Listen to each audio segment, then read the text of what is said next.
नमस्कार, मैं हूँ लीला। स्वागत है आपका हमारे चैनल में।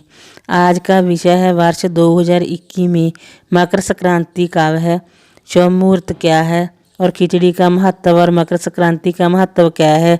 इस दिन क्या दान करें और क्या ना दान करें और भोग क्या लगाएं और व्रत कथा के बारे में हम संपूर्ण जानकारी देंगे। वीडियो एंड तक देखें ताकि आपको जानकारी पूरी मिल सके। अब शुरू करते हैं। मकर संक्रांति का पर्व साल भर में आने वाली सभी प्रमुख त्योहारों में से एक है। मकर शब्द का अर्थ मकर राशि से और संक्रांति का प्रवेश करने से है। मकर संक्रांति के दिन सूर्य उत्तरायण होता है। ज्योतिष के अनुसार इस दिन सूर्य धनु राशि से मकर राशि में प्रवेश करता है, जिस कारण इसे मकर संक्रांति कहा जाता है। कुछ जगहों पर इसे उत्तरायण के नाम से भी जाना जाता है। आज हम आपको साल 2021 में मकर संक्रांति किस दिन होगी और पूजा का शुभ मुहूर्त और पूजा विधि और इसके महत्व के बारे में जानकारी देंगे। मकर संक्रांति 2021 में कब है? साल 2021 में मकर संक्रांति का पर्व 14 जनवरी 2021 दिन गुरुवार के दिन मनाया जाएगा। संक्रांति पुण्यकाल मुहूर्त होगा 14 जनवरी सुबह 8:30 से शाम 5:46 तक। मुहूर्त की कुल अवधि 9 घंटे 16 मिनट की होगी। संक्रांति महापुण्यकाल मुहूर्त होगा 14 जनवरी सुबह 8:30 से सुबह 10:15 तक। मुहूर्त की कुल अवधि 1 घंटा 45 मिनट की होगी। मकर संक्रांति का महत्व धार्मिक और सांस्कृतिक दोनों के दृष्टिकोण से अगर देखें तो मकर संक्रांति का पर्व खास महत्व है।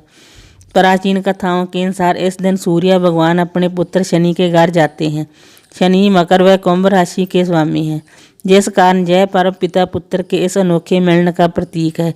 कुछ जगहों पर तो नई फसल और नई ऋतु के आगमन के तौर पर भी मकर संक्रांति धूमधाम से मनाई जाती है। इस पर्व के दौरान तिल और गुड़ से बने लड्डू व अन्य मीठे पकवान बनाने की परंपरा है। मान्यता है कि इस समय ठंड का मौसम होता है, इसलिए इस दौरान तिल व गुड़ से बने लड्डू बनाए जाते हैं, जो स्वास्थ्य की दृष्टि से लाभदायक होते हैं। मकर संक्रांति व्रत की पूजा विधि। शास्त्रों में मकर संक्रांति के दिन गंगा स्नान का बहुत महत्व बताया गया है। इसलिए यदि संभव हो तो इस दिन सुबह उठकर किसी नदी, तालाब या शुद्ध जलाशय में स्नान करें। नहीं तो सूर्योदय से पहले उठकर तिल मिले पानी से स्नान करें।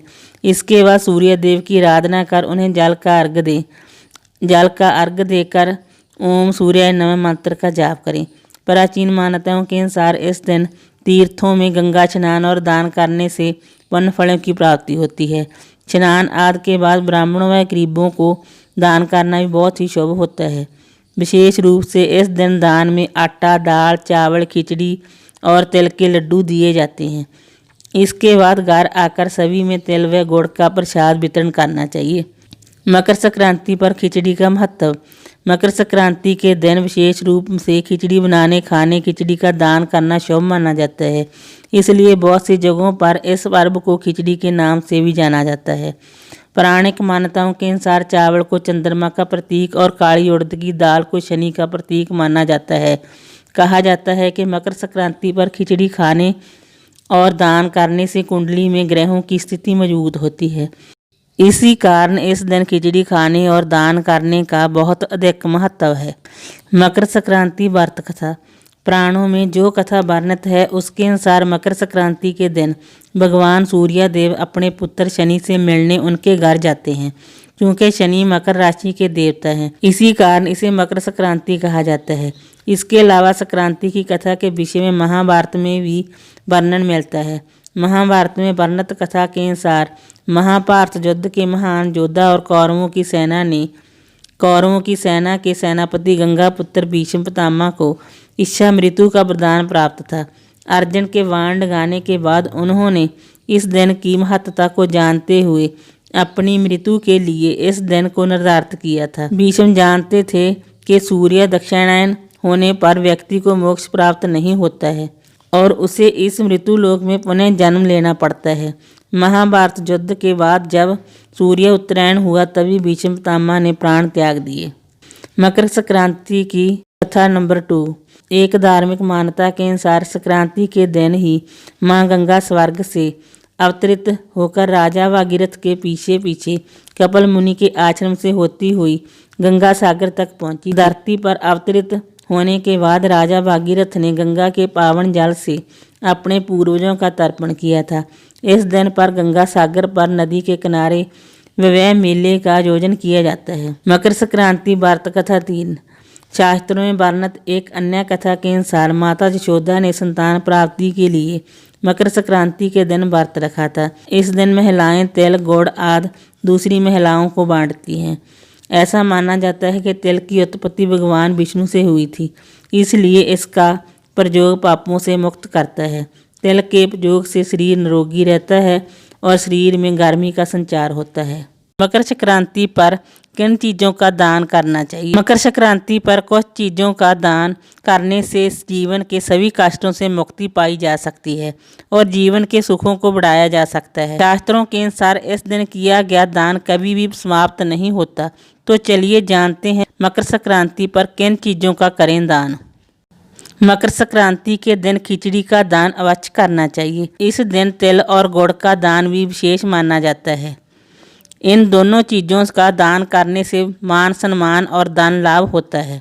जिन लोगों पर शनि की 7.5 या डैया का प्रभाव है, उन लोगों को मकर संक्रांति के दिन काले तिल तांबे के पात्र में भरकर किसी निर्धन व्यक्ति या किसी ब्राह्मण को अवश्य दान करना चाहिए। ऐसा करने से उन्हें शनि देव का आशीर्वाद प्राप्त होगा। मकर संक्रांति के दिन नाक का दान का विशेष माना जाता है, इसलिए नाक दान अवश्य करें। शिव पुराण के अनुसार मकर संक्रांति के दिन नए वस्त्रों का दान अधिक शुभ माना जाता है। मकर संक्रांति के दिन घी का दान का श्रेष्ठ फल प्राप्त कराता है। माना जाता है कि घी का दान करने से शरीर को स्वस्थ रहता है। इसके साथ ही देवी महालक्ष्मी की कृपा भी प्राप्त होती है। अनाज का दान करना सबसे अधिक माना जाता है।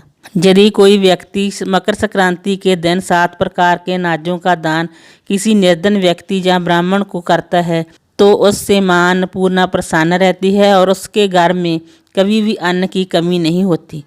मकर संक्रांति के दिन असहाय व्यक्ति को काले कंबल का दान अवश्य करें। जो लोग दान की इच्छा रखते हैं और काफ़ी कोशिशों के बावजूद उन्हें दान की प्राप्ति नहीं होती, वह लोग मकर संक्रांति के दिन चावल, दूध और दही का दान अवश्य करें। मकर संक्रांति के दिन इन चीज़ों का दान भूलकर भी ना करें। मकर संक्रांति का त्यौहार दान के लिए सर्वोत्तम माना जाता है। इस दिन दिए गए दान का फल कभी भी समाप्त नहीं होता, लेकिन इस दिन कुछ चीज़ों का दान बिल्कुल वर्जित माना गया है। तो चलिए जानते हैं मकर संक्रांति के दिन किन चीज़ों का दान नहीं करना चाहिए। मकर संक्रांति के दिन यदि आप तेल का दान करते हैं तो आपको इस बात का विशेष ध्यान रखना चाहिए कि आप उसे पहले इस्तेमाल ना करें और ना ही इस्तेमाल किया हुआ तेल दान करें। यदि आप ऐसा करते हैं तो आपसे भगवान शनि देव क्रोधित हो सकते हैं।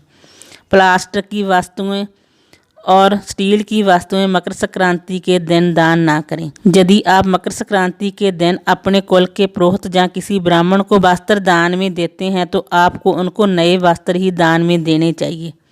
यदि आप पुराने वस्त्रों या रखे हुए वस्त्रों का दान करते हैं तो इससे आपका सूर्य और गुरु दोनों कमज़ोर होते हैं, जिसकी वजह से आपको कई प्रकार की परेशानियों का सामना करना पड़ सकता है। मकर संक्रांति के दिन झाड़ू का दान बिल्कुल भी ना करें, क्योंकि झाड़ू को माँ लक्ष्मी का प्रतीक माना जाता है। आपको मकर संक्रांति के दिन धारदार वस्तुओं को दान करने से बचना चाहिए। मकर संक्रांति के दिन यदि आप किसी निर्धन व्यक्ति को वस्त्र दान कर रहे हैं तो भूलकर भी उसे काले वस्त्रों का दान ना करें। इस दिन आपको जूतों का दान भी बिल्कुल नहीं करना चाहिए। मकर संक्रांति के दिन किसी की दी हुई चीज़ को दान के रूप में बिल्कुल नहीं देना चाहिए, नहीं तो आपको दान का पुण्य फल प्राप्त नहीं होगा। यदि आप मकर संक्रांति के दिन गुड़ और तिल का दान कर रहे हैं तो उसे किसी भी प्रकार से जूठा करके दान नहीं करना चाहिए। इसके अलावा दान देते समय इस बात का ध्यान रखना चाहिए कि वह खराब या सड़े गले ना हों। अब बात करेंगे मकर संक्रांति के दिन भगवान को किन चीज़ों का भोग लगाना चाहिए। इस दिन भगवान को तिल या तिल के लड्डू या खिचड़ी या लाल फल का भोग लगाएं। वीडियो अच्छी लगी हो तो लाइक कीजिए, शेयर कीजिए, सब्सक्राइब कीजिए। Thanks for watching this video.